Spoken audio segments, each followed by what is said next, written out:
ماہم نے اپنی کلائی پر نظر ڈالی جہاں خراشیں لگی ہوئی تھیں۔ ماہم چودھری، ایسی خراشیں گھاؤ بن جاتی ہیں۔ اشال کی آواز گونجی، وہ کمرے میں آئی، فرسٹ ایڈ باکس نکالا اور کلائی پر پٹی لپیٹ لی۔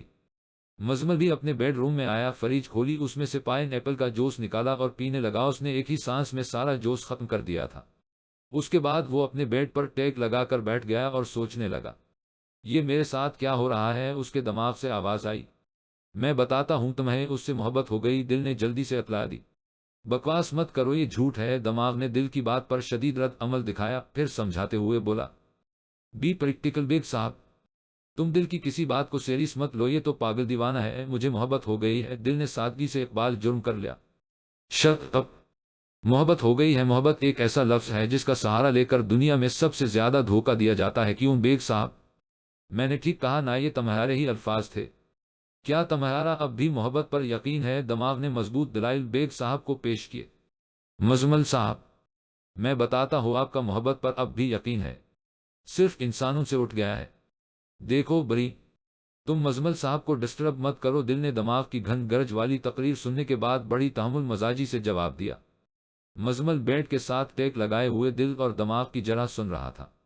مزمل کو یہ ساری تعویلیں دلیلیں سننے کے بعد بھی کچھ سمجھ نہیں آ رہا تھا۔ وہ پتنگ والی ڈور کے گنجل کی طرح مزید الجھتا جا رہا تھا۔ اضطراب در اضطراب سی کیفیت میں مزید اضافہ ہوتا جا رہا تھا۔ دماغ ور دل کی یہ جرح کسی منطقی انجام تک نہیں پہنچتی تھی۔ مزمل نے کمرے کی لائٹ بند کی اور سونے کی کوشش کرنے لگا۔ حکیم صاحب، لائٹ جلا دیں۔ حکیم صاحب کی بیگم اروسا نے حکیم صاحب کو جائے نماز سمیٹتے ہوئے دیکھا تو کہہ دیا۔ حکیم صاحب نے لائٹ جلا دی۔ حکیم صاحب کی بیگم اروسا پچھلے کئی سال سے بیمار ہے، اس کے گھٹنوں میں شدید درد رہتا ہے، جس کی وجہ سے وہ چل پھر نہیں سکتی، وہی چیئر کی مدد سے ایک سے دوسری جگہ حرکت کرتی ہے۔ اروسا بیگم، رات آپ نے پھر دوائی نہیں پی؟ حکیم صاحب نے سرزنش کے انداز میں کہا۔ تہجد پڑھ لی آپ نے؟ اروسا نے اپنی پوچھ لی۔ ہاں پڑھ لی۔ دوائی دون؟ سوالیہ نشان حکیم صاحب نے پوچھا۔ خالی پیٹ دوائی پیوں؟ اروسا نے بیزاری سے کہا۔ یہ خالی پیٹ ہی پینی تھی۔ حکیم صاحب نے دیسی دوائی کی شیشی پکڑی اور ایک چمچ اروسا کو پلا دیا۔ بہت کڑوی ہے، اروسا نے بچوں کی طرح منہ بناتے ہوئے ناپسندیدگی کا اظہار کیا۔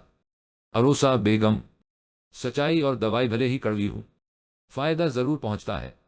حکیم صاحب، آپ کی باتیں بھی حکیموں والی ہیں، پہلے تو آپ کچھ اور کہتی تھی۔ گھننا حکیم صاحب نے اروسا سے نظریں چار کرتے ہوئے الفت سے کہا، آپ بھی نہ سنا ہے؟ مزمل بیگ بھی بارات کے ساتھ آیا تھا، آپ کو جانتا ہے۔ وہ اس کی باتوں سے تو نہیں لگا کہ وہ مجھے جانتا ہے، حکیم صاحب نے سوچتے ہوئے بتایا۔ ملاقات ہوئی تھی کیا؟ اروسا نے تجسس سے پوچھا۔ بارات کے چند افراد میں سے ایک وہ تھا، شادی کے گواہوں میں بھی اس کا نام شامل ہے، مسجد میں بھی نماز پڑھ کر گیا ہے، اسے پتہ لگے گا تو کیا سوچے گا؟ اروسا نے فکر مندی سے کہا۔ جو اشال سمجھتی ہے وہ لڑکی ہو کر خود کو سنبھال سکتی ہے، یہ تو پھر لڑکا ہے۔ اشال کی بات کچھ اور ہے، آپ بھی کمال کرتی ہیں۔ اروسا بیگم، مجھ سے پوچھیں تو اشال کا غم بہت بڑا ہے، مزمل بیگ سے کہیں زیادہ، اور آپ کا غم؟ اروسا نے جانچتی نظروں سے دیکھتے ہوئے پوچھا۔ حکیم صاحب نے ایک لمحے کے لیے اروسا سے آنکھیں ملائیں، پھر چار پائی سے اٹھتے ہوئے بولے، فجر کی آذان کا وقت ہو گیا ہے، میں مسجد جا رہا ہوں مومنا۔ اب اٹھ بھی جاؤ، اذان تو کب کی ہو چکی، ایک تم ہو اور ایک ماہم ہے، اسے کبھی اٹھانا نہیں پڑا اور تم کبھی اٹھی نہیں۔ مریم بی بی نے قرآن پاک سے نظریں ہٹاتے ہوئے کہا، پھر قرآن پڑھنے میں مصروف ہو گئی۔ السلام علیکم امی جی، ماہم نے کمرے میں داخل ہوتے ہی کہہ دیا۔ مریم بی بی نے اس کی طرف دیکھا اور منہ میں جواب دیا، مومنا ابھی تک سوئی ہوئی ہے، اٹھو مومنا۔ ماہم نے پیار سے مومنا کا کمبل ہٹایا اور اس کی پیشانی چومی۔ میں اسی لیے نہیں اٹھتی، آپ آؤ اور میری پیشانی چومو، مومنا نے آنکھیں کھولتے ہوئے کہا۔ چلو جلدی سے نماز ادا کر لو۔ ماہم نے قرآن پاک الماری سے اٹھایا اور تلاوت کرنے لگی۔ چودھری شمشاد احمد اور ہیڈ ماسٹر محمود احمد دو ہی بھائی تھے۔ وہ دونوں اور ان کا ڈرائیور چند سال پہلے منڈی بہاولدین ایک کام سے گئے تھے۔ واپسی پر کار کا ایکسیڈنٹ ہو گیا، ڈرائیور اور ماسٹر صاحب موقع پر ہی جان کی بازی ہار گئے۔ چودھری شمشاد پچھلی سیٹ پر تھا، اس حادثے میں اس کی دونوں ٹانگیں ضائع ہو گئی۔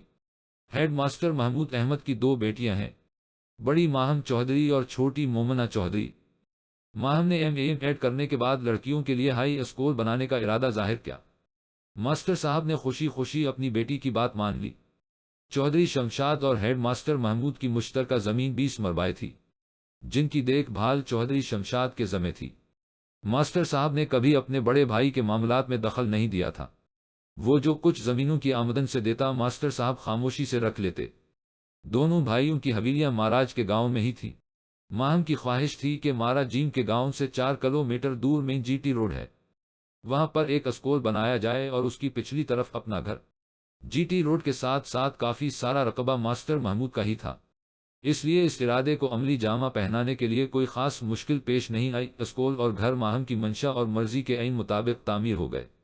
ماہم کے اسکول کو شروع ہوئے 2 سال ہی گزرے تھے کہ ماسٹر محمود کار ایکسیڈنٹ میں جاں بحق ہو گئے۔ ماسٹر محمود کی دونوں بیٹیاں اپنے باپ کی طرح پڑھنے میں لائق تھی، اس کے برعکس چودھری شمشاد کے دونوں بچے پڑھنے میں انتہائی نالائق ثابت ہوئے۔ چودھری شماؤں نے 7ویں کلاس ہی میں اسکول چھوڑ دیا تھا۔